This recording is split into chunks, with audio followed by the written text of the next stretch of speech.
Kaya nga out yung factor na yun, yung sinabi niya takot siya sa heights, napaka-imposible.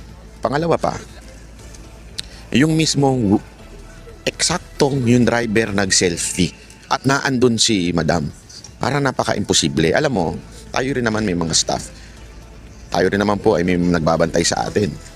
No, yun eh. Never na never gagawin ng bantay mo yun. Ha? Yung mag-take ng selfie, nakasama ka at nakikita yung lugar kung asan ka. Never. Kung magpipicture man yung security mo o yung driver mo, magpipicture yon nang wala ka. Kasi nga, for your safety, alam naman natin, yung safety ni Cabral medyo delicates na. So, mag-iingat na yung driver nun. Tapos magpipicture pa siya na nakikita yung lugar at nakita yung kanyang amo, yung kanyang boss, yung kanyang VIP. Napaka-imposible nun. Ano yun eh? Bodyguard 101 yun eh. Hindi ka magpipicture, nakasama yung VIP mo, tapos alam yung lugar mo. Imposible. Kaya nga napakalabo nung eksena ng mga ganyan. Pati ayon pa dun sa kwento ng driver. Nagpaiwan. Ay, okay lang kunwari magpaiwan ka sa loob. Halimbawa, yung sinisecure yung VIP o meron akong VIP meeting with someone sa restaurant. O iwanan niyo muna ako, kumain muna kayo diyan. Kaya sa hotel. O dito lang naman ako, safety naman ako, iwan niyo muna ako, diba? Okay 'yun. Pero yung iiwan ka sa gitna ng daan doon sa delikadong lugar. Tapos sasabihin mo, iwan mo muna ako ha. Pinaiwan daw siya eh. Tapos bumalik na lang siya. Nung nalaman niya na, nandun na. Sabi ko, kung ikaw yung driver, security, iiwan mo ba yung VIP mo dun sa lugar? Pagpanaw ni dating DPWH Yusek Catalina Cabral na nanatiling questionable at palaisipan pa rin sa karamihan matapos ngang mag-viral sa social media ang naging panayam noon kay Cabral kung saan sinabi niya dito na may phobia o takot siya sa matataas na lugar na tila isang malinaw umanong indikasyon na peke o sadyang pinatahimik lamang ang dating opisyal ng gobyernong punong-puno ng korupsyon. Kung matatandaan ay ibinunyag nga kamakailan ni Congressman Leandro Leviste na personal umanong ibinigay sa kaniya ng yumaong DPWH Yusek Catalina Cabral ang mga files na naglalaman ng listahan ng mga proponents ng DPWH insertion sa buong bansa. Ito umano ang napakahalagang impormasyong naiwan ng yumaong opisyal na maaaring magbigay linaw sana sa controversial na DPWH budget insertions at flood control scandal dahil hindi lamang umano mambabatas ang mga nakalista rito kundi mga opisyal mula sa ehekutibo at mga pribadong individual kaya't maraming nasa kapangyarihan ang posibleng makulong kapag ito ay nailabas.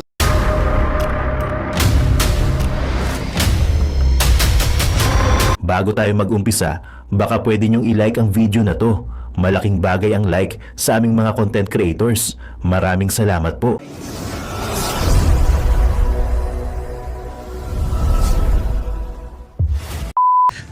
Iba't ibang haka ang kumakalat. At isa nga dito, meron isang ulol dyan na nagsasabi na kesyo may kagagawan daw ang mga Duterte kasi isa sa mga nabanggit yung kay Pulong Duterte dun sa kanyang distrito meron daw inalat na budget doon. Alam mo, linawin natin ito ha. Ako nga nagdududa ako doon sa pagkamatay nito ni Cabral.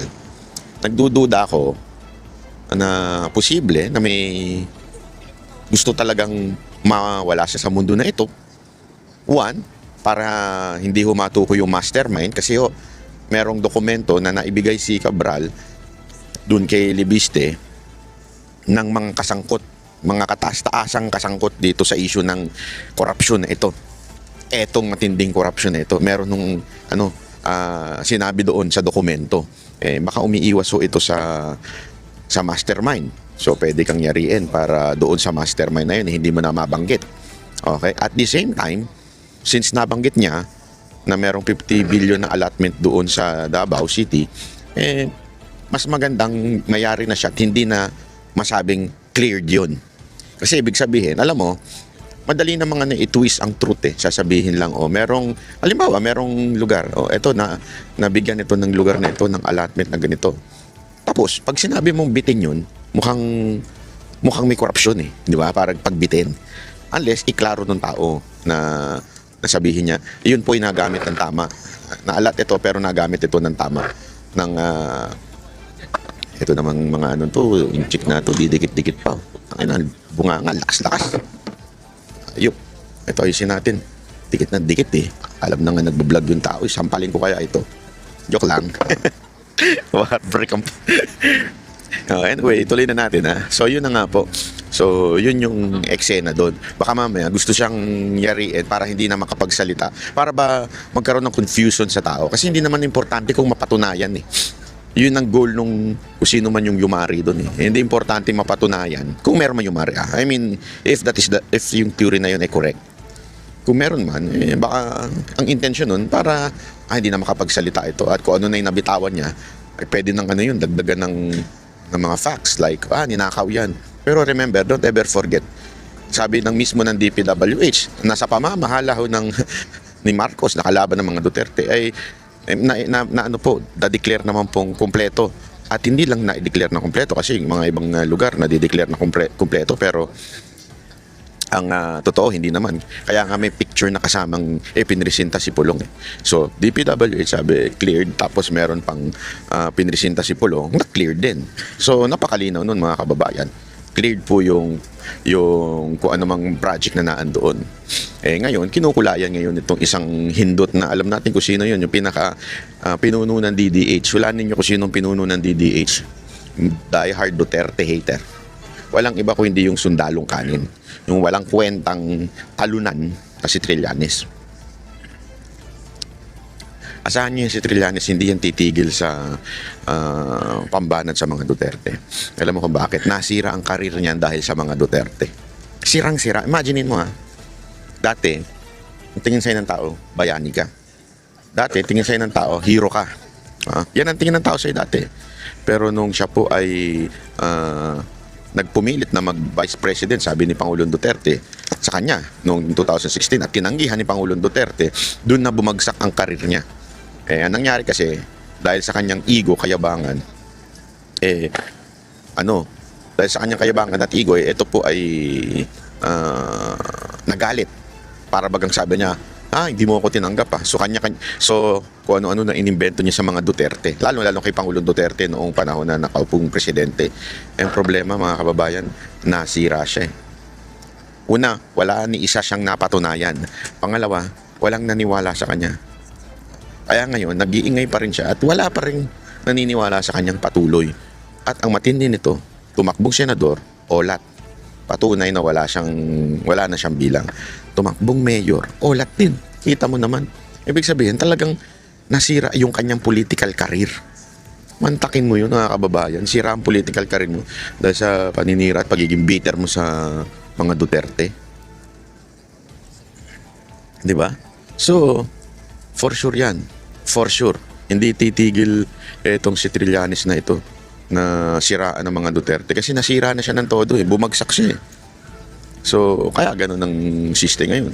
Ito ngayon si Cabral, yung kanyang Yusek Cabral, yung kanyang pagkamatay, isa pa hong mahiwaga dito yung meron siyang video na takot siya sa heights. Tapos yung tinanong, yan yung una niyang so kung ikaw takot sa heights, sa dami-dami ng ways para ikaw ay kunwari lang take your life, ika nga, ay hindi yung bagay na kinakatakutan mo. Bakit? Mahirapan ka. Di ba? Isipin mo, ako, halimbawa lang, yung isang tao, may phobia siya sa ipis. So, para tapusin niya na buhay niya, kakain siya ng ipis. Napaka-imposible nun. Kakain siya isang garapon na ipis. Phobia mo nga yun di ba? Sabi niya, ang pinakakinakatakutan niya, heights. Tapos, umupo pa siya dun sa di ba, may picture, nag-selfie yung driver. I mean, it's an odd. One, may phobia ka na Bakit yun pamparaan ng iyong ng buhay mo? Baka nga, eto di ko alam. Sabi nga it's either totoong yung ginawa niya, may yumari sa kanya, o pinepeke lang niya yung niya. Kasi, imposible, parang ang hindi ko matarok yung ganong klaseng kaisipan. Halimbawa, takot ka sa, pag tinanong ka, di ba maraming sa atin din natanong, Kasi lahat naman tayo madededo. Anong gustong paraan mo para madedo ka? Kunwari, ang pinakaayaw mo yung masunog. Halimbawa lang, gagawin mo ba na magkukulong ka sa isang lugar na susunugin mo sarili mo? Medyo out di ba? Kaya nga out yung factor na yun, yung sinabi niyan, takot siya sa heights. Napaka-imposible. Pangalawa pa, yung mismong eksaktong yung driver nag-selfie at naandun si madam. Para napaka-imposible. Alam mo, tayo rin naman may mga staff. Tayo rin naman po ay may nagbabantay sa atin. No yun Never na never gagawin ng bantay mo yun. Yung mag-take ng selfie na kasama ka at nakikita yung lugar kung asan ka. Never. Kung magpipicture man yung security mo o yung driver mo, magpipicture yun nang wala ka. Kasi nga, for your safety, alam naman natin, yung safety ni Cabral medyo delicates na. So, mag-iingat na yung driver nun. Tapos magpipicture pa siya na nakikita yung lugar at nakita yung kanyang amo, yung kanyang boss, yung kanyang VIP. Napaka-imposible nun. Ano yun Bodyguard 101 yun Hindi ka magpipicture, kasama yung VIP mo, tapos alam yung lugar mo. Imposible. Kaya nga napakalabo nung eksena ng mga ganyan. Pati ayon pa dun sa kwento ng driver. Nagpaiwan.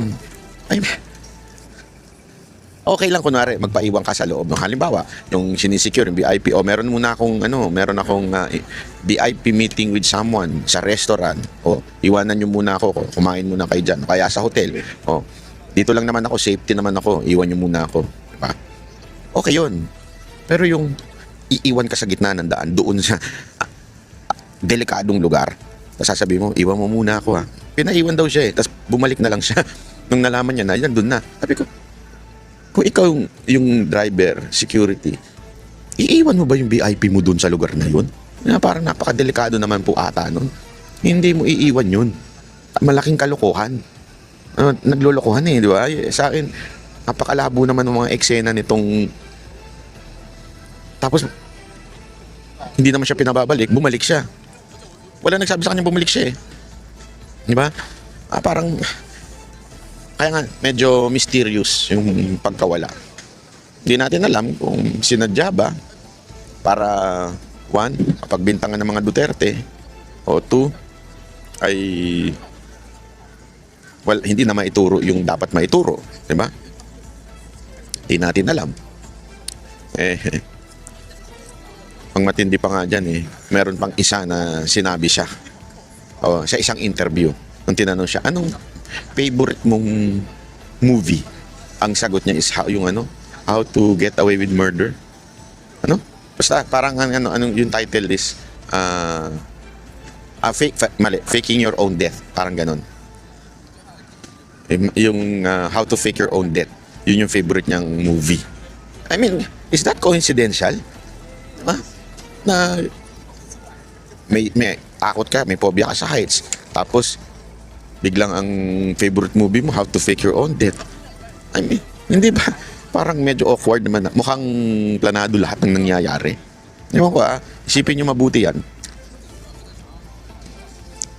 Tapos i-komento nyo dyan, babasahin ko. Kung ano yung komento nyo dyan, babasahin ko para mas matalakay pa po natin ito. Kasi ngayon, matindi yung usapin dahil isa pa nga, yan nangyari din ngayong araw, itong nakarang araw ay yung pagkamatay ni Akop. Tandaan nyo kung sino to si Akop. Kasama ito doon sa mga humarap kay Pangulong Duterte nung humarap sa kamera at inimbestigahan si Pangulong Duterte. Alam mo itong si Akop, with all due respect sa kanyang pamilya, condolence pala sa inyo. Itong si Akop, ganun to medyo ganun ito Kung asa ng ihip ng hangin na andoon.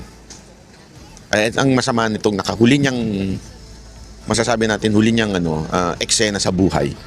May kanya-kanya tayong eksena sa buhay. Yung scene, yung kanyang huling eksena ay hindi maganda. Inusig niya ang presidenteng talagang mahal ng mamamayang Pilipino. Inusig niya isang presidenteng talagang pinagkakatiwalaan ng taong bayan. At ang masakit pa nito, ang kasama niya sa pag-uusig ay isang dating di umanong NPA. Diba? Na naging party list congressman. Si Ako po ay isang pulis. So, instead na yung integrity niya, sana nanatiling policeman o gentleman, di ba? Nasira nung mga huli niyang araw sa mundo na ito. Kaya nga alam mo mga kababayan, this is a lesson for each one of us. Ako, yan din ang lagi kong nasa isip. No matter what success ang nakuha mo, o no matter how successful you are, no matter how rich you are, lahat yan makakalimutan ng tao. Ang mananatili dyan ay yung alaala na ginawa mo o contribution mo sa mundo na ito. Halimbawa, di ba? Kung maalala man natin si Rizal, naalala ba natin siya sa dami ng kanyang kayamanan? Hindi naman po eh. Maalala natin siya kung ano yung ginawa niya. Lalong-lalo na yung mga huli niyang ginawa sa buhay. Di ba? More than that, meron pa nga eh. Makakalimutan pa nga yan ng tao. Kaya nga yung mga, halimbawa, yung mga kabataan yun, kalimutan na yung mga bayani natin na nagbuwis ng buhay. Mantakin mo this is something na isipin nyo mabuti. Yung mga bayani natin noon na nakalimutan ng iba ngayon, itong mga bayani ito, nakipaglaban ito para sa kalayaan sa mga foreign invaders o kalayaan para sa mga mananakop. Di ba? Yan po ang yan ang kanilang pinaglaban, kaya nga po sila namatay. Imaginin mo yun, namatay sila dahil doon. Habang tayong mga Pilipino, yung mga tatanga-tanga, tuwan-tuwa na ibinigay ang ating Pangulong Duterte na isang Pilipino sa banyaga. Alam mo, kahit ako, halimbawa, makalaban natin kung sino man sa politika, ako, mas gusto kong usigin dito. Hindi dapat inuusig sa ibang bansa. Dapat tayo ang magbigay ng hustisya. Dapat dito sa hatulan, hindi ho sa ibang bansa. Mali na ibigay mo ang iyong kababayan sa ibang bansa para mausig. Unless there is a war na hindi capable ang ating korte, wala. Capable na capable. Gamit na gamit nga ang korte ngayon. Di ba? So, ang akin lang, this is something na sana po ay pag-isipan natin, pagmulan-mulayan natin. Itong pagkamatay ni Ako, pagkamatay pa nung si Cabral, at isa pang, nakalimutan ko na kung sino pa ito, isang namatay. Yung mga kinuha na ni Lord, lagi ho natin tatandaan yung ating ginawa. Yan ang mananatili. Yung memory sa atin, especially the last days of our lives. Diba? Importanteng maunawaan natin yan.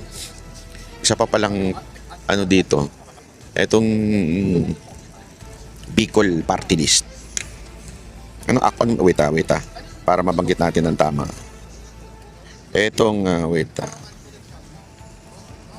etong party list ni Terry Ridon, ibinulgar na may insertion.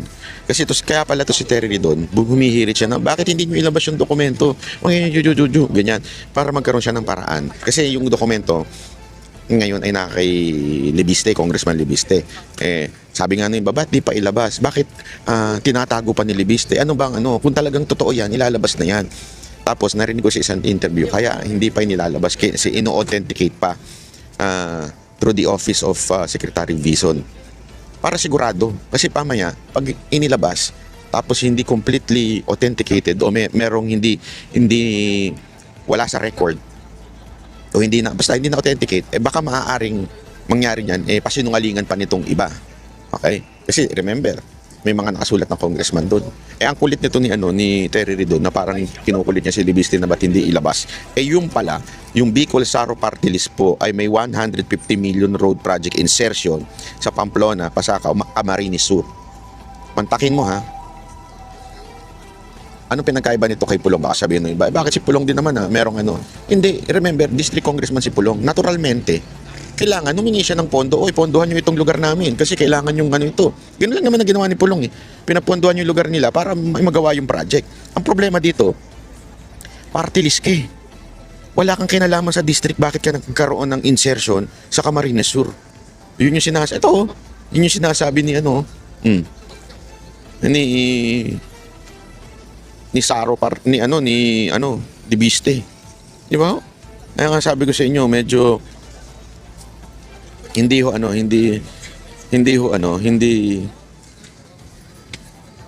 talaga natutulog ang Diyos. Sabi ko sa inyo, marami rin naman nagsasabi at nagpapaalala sa atin na wag tayo mawalan ng pag-asa. Wag tayo mawalan ng pag-asa. God moves in a mysterious ways.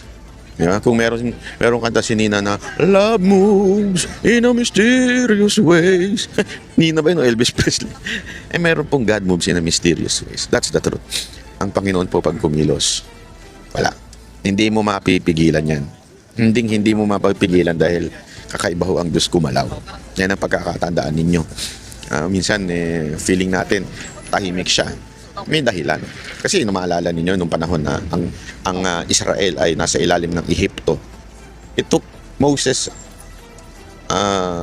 how many years? Many years before niya napalaya ang mga Israelites sa Ehipto. Bakit ho? Tuwan-tuwa ba ang Diyos na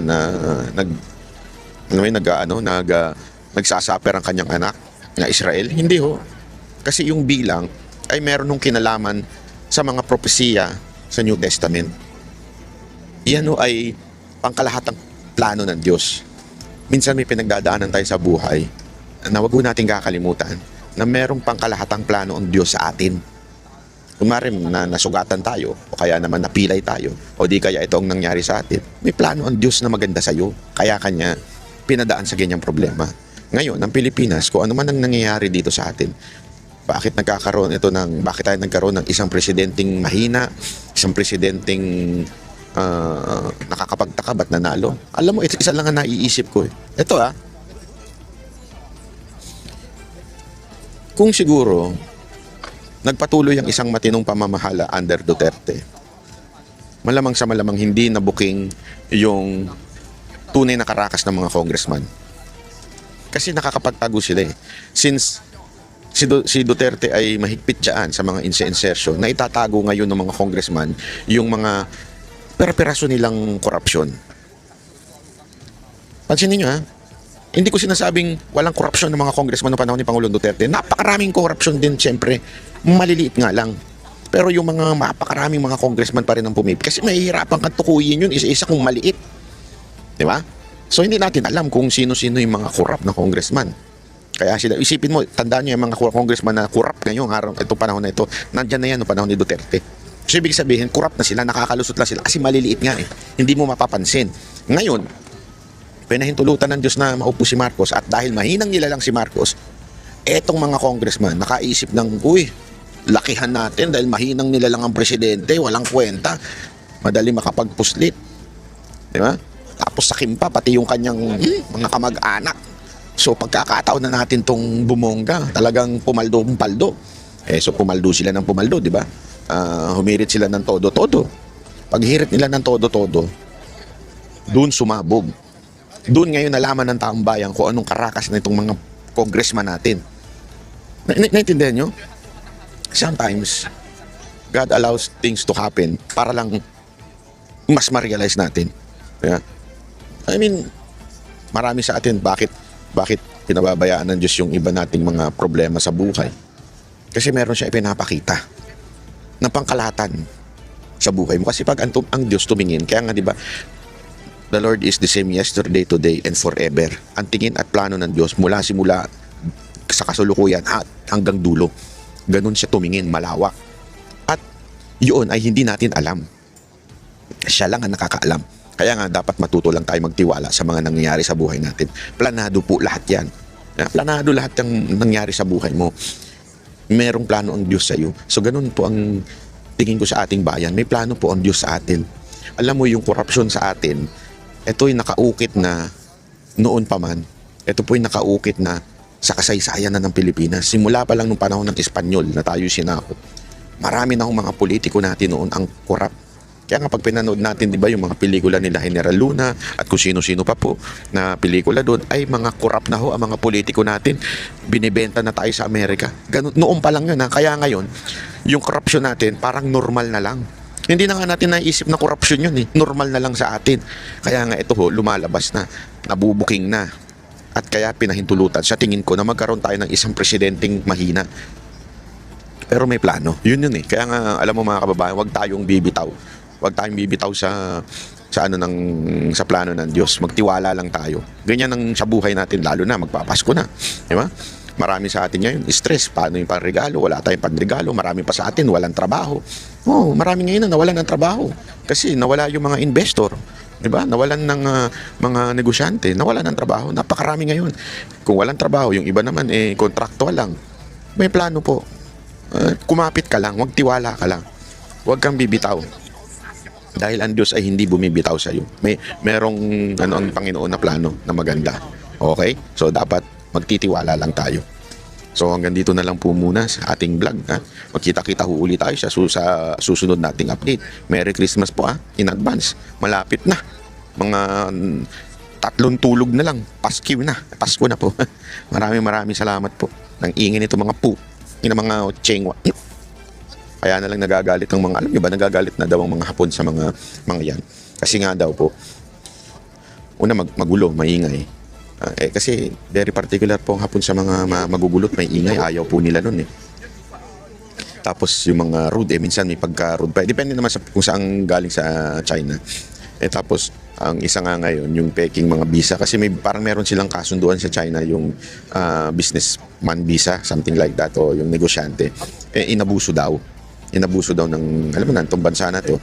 Tapos ngayon, tinaasan ng, dinamihan ng requirement para makakuha ng visa na yun. At yung mga iba, tinanggalan na ng visa.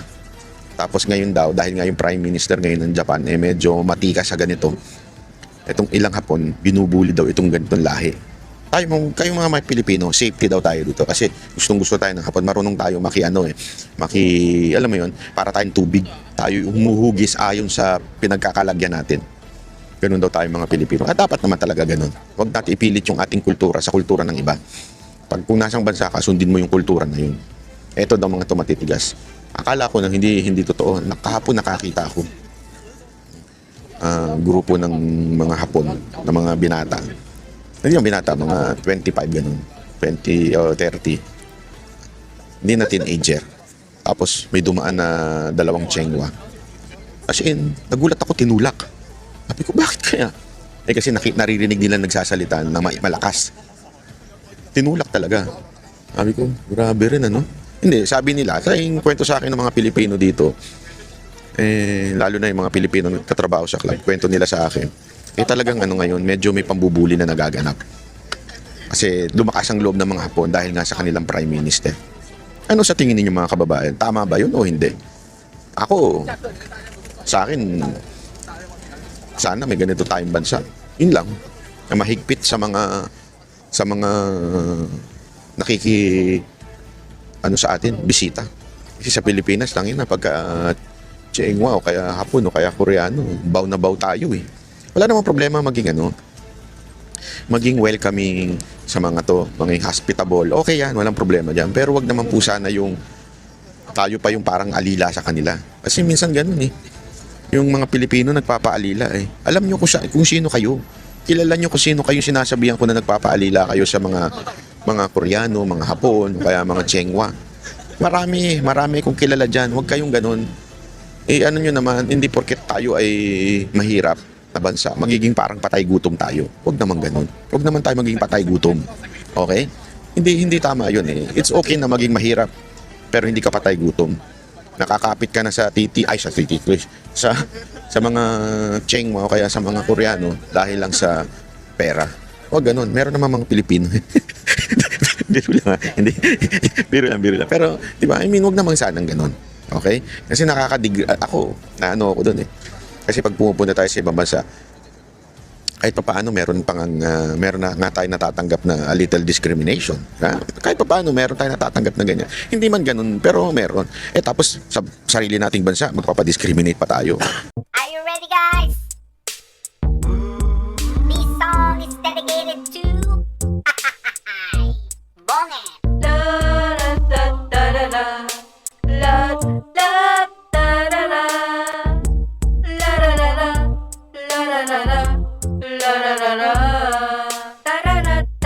Di matino ang isip niya kasi siya'y sabog na. Putragis na yan. Di alam ang tama't mali kasi siya'y sabog na. Yuhuu!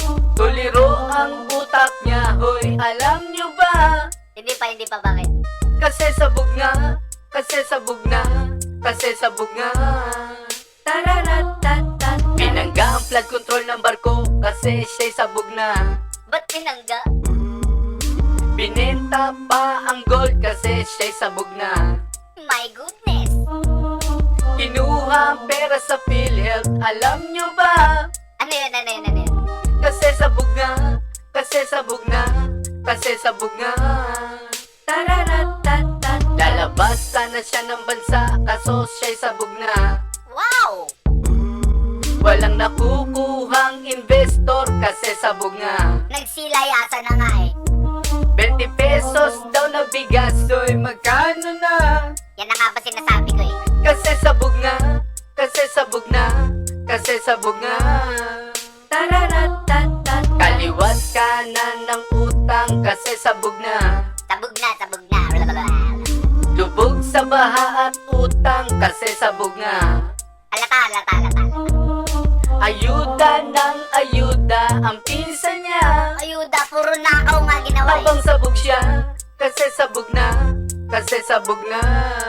Tararatatat. Bulol ang amo nyo kasi siya'y sabog na. Ah, kaya pala bulol na tabingi. Kinakain ng salita kasi siya'y sabog na. Blablabla. Pati mga kriminal, hoy, absuelto na. Yan na nga ba sinasabi ko eh. Kasi sabog na, kasi sabog na, kasi sabog na. Tararatatat. Nakalaya si Dilima habang sabog siya. Sabog talaga. Nakalaya din si Kerwin kasi sabog na. Talaga naman. Si Napoles nakalabas, soy, alam nyo ba? Oh, nakalabas? Habang sabog na, kasi sabog na, kasi sabog na. Tararatatat. Tapang-tapangan pa sa media kasi sabog na. Nagpamilya pa. Lalabanan daw ang China habang sabog siya. Lintik na yan. Eh dito nga kay Sara, takot na siya. Oo nga. Kasi sabog na, kasi sabog na, kasi sabog na. Tararatatat. Sa katerba ang binudol kasi sabog nga. Ang dami talaga. Nagpabudol naman ako, di ko alam sabog siya. Yun lang. Nagsisisi tuloy lahat to, inang ina. Hoy, wag ka magmura. Kasi sabog nga, kasi sabog na, kasi sabog nga. Tararatatat. In-appoint pa si Rimulya kasi sabog na. Mga traidor, mga hayop, mga animal. Para matabunan ng issue habang sabog siya. Mga demunyong magnanakaw. Gusto niyang iligtas si Pinsan, alam niyo na. Siyempre, love niya yan eh. Kasi sabog nga, kasi sabog nga, kasi sabog nga. Tararatatat. Palubog na ang Pinasyo kasi sabog siya. Palubog talaga. Sinimot ang kaban ng bayan, sabog talaga. Simut talaga, to the max. Maang-maangan pangungas pero may pirma niya. Tanga-tangan. Pumipirma siya, abang sabog siya. Pumipirma siya. Tararatatat. Ben, sabog ba saan? Sabog sa party, sabog sa utang, saka sabog sa travel.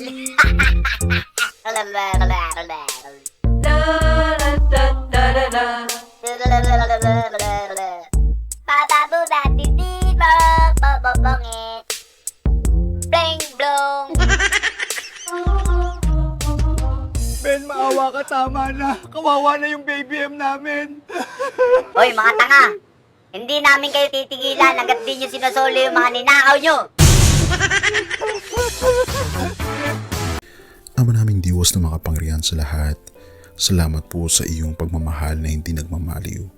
Sa gitna ng kaguluhan sa aming bansa, turuan niyo po kaming magtiwala sa iyong hustisya at hindi sa hustisya ng tao. Linisin niyo po ang aming mga puso at ituro niyo po ang tamang daan ng katotohanan at pag-ibig. Tulungan niyo po kaming maging ilaw sa gitna ng dilim at ipakita sa mundo na may pag-asa pa sa pangalan ng aming Panginoon Hesus.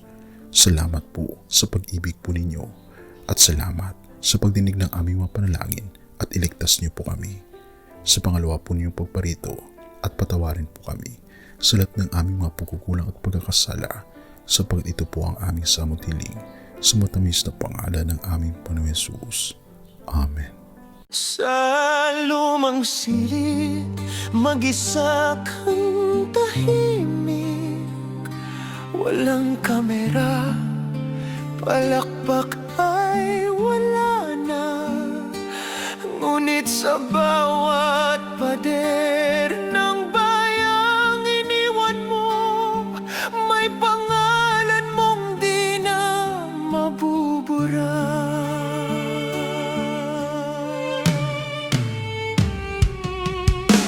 Minsan kang naging balikat ng mahihina, kalaban ng takot, kakampi ng asa. Di mo man laging nasabi ang tama, pinili mong ipaglaban ang madla. Hindi ka saktan gaya naming lahat, pero tumindi ka nang walang pag-atras. At ngayong pagod ka na, tatay, kami naman ang sasalo ng bawat bigat.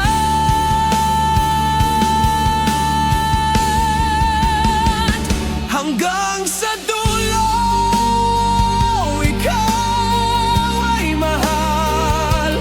Kahit papagod na ang iyong katawan. Tatay, salamat sa iyong paglaban. Ngayon,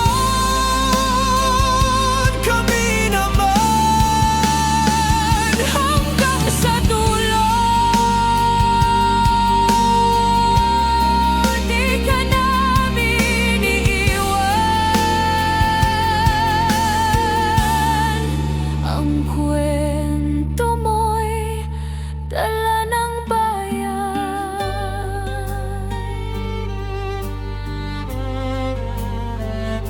Tahimik ka na sa mga batikos. Wala nang tugon, wala nang galit, pero sa mata ng mga maralita, naroon pa rin ang tapat mong alaala. Marami mang di nakaintindi, marami pa rin ang di nakakalimot. At ngayong wala ka ng kapangyarihan, tatay, Ang magtatanggol sa'yo ay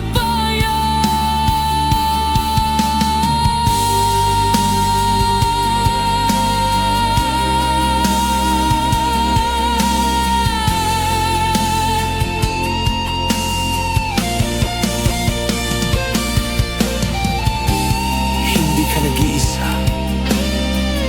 Kahit ngayon.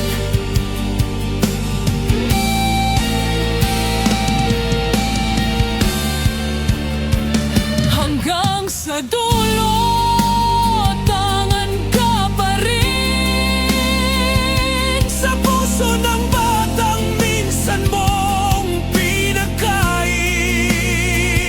Hanggang sa dulo, di ka nag-iisa. Ang dasal ng bayan ay sa'yo pa rin. Tatay, kami naman ang lalaban sa ngalan mo, sa alaala mo. Hanggang sa dulo. Dalangin ka ng puso ng masa.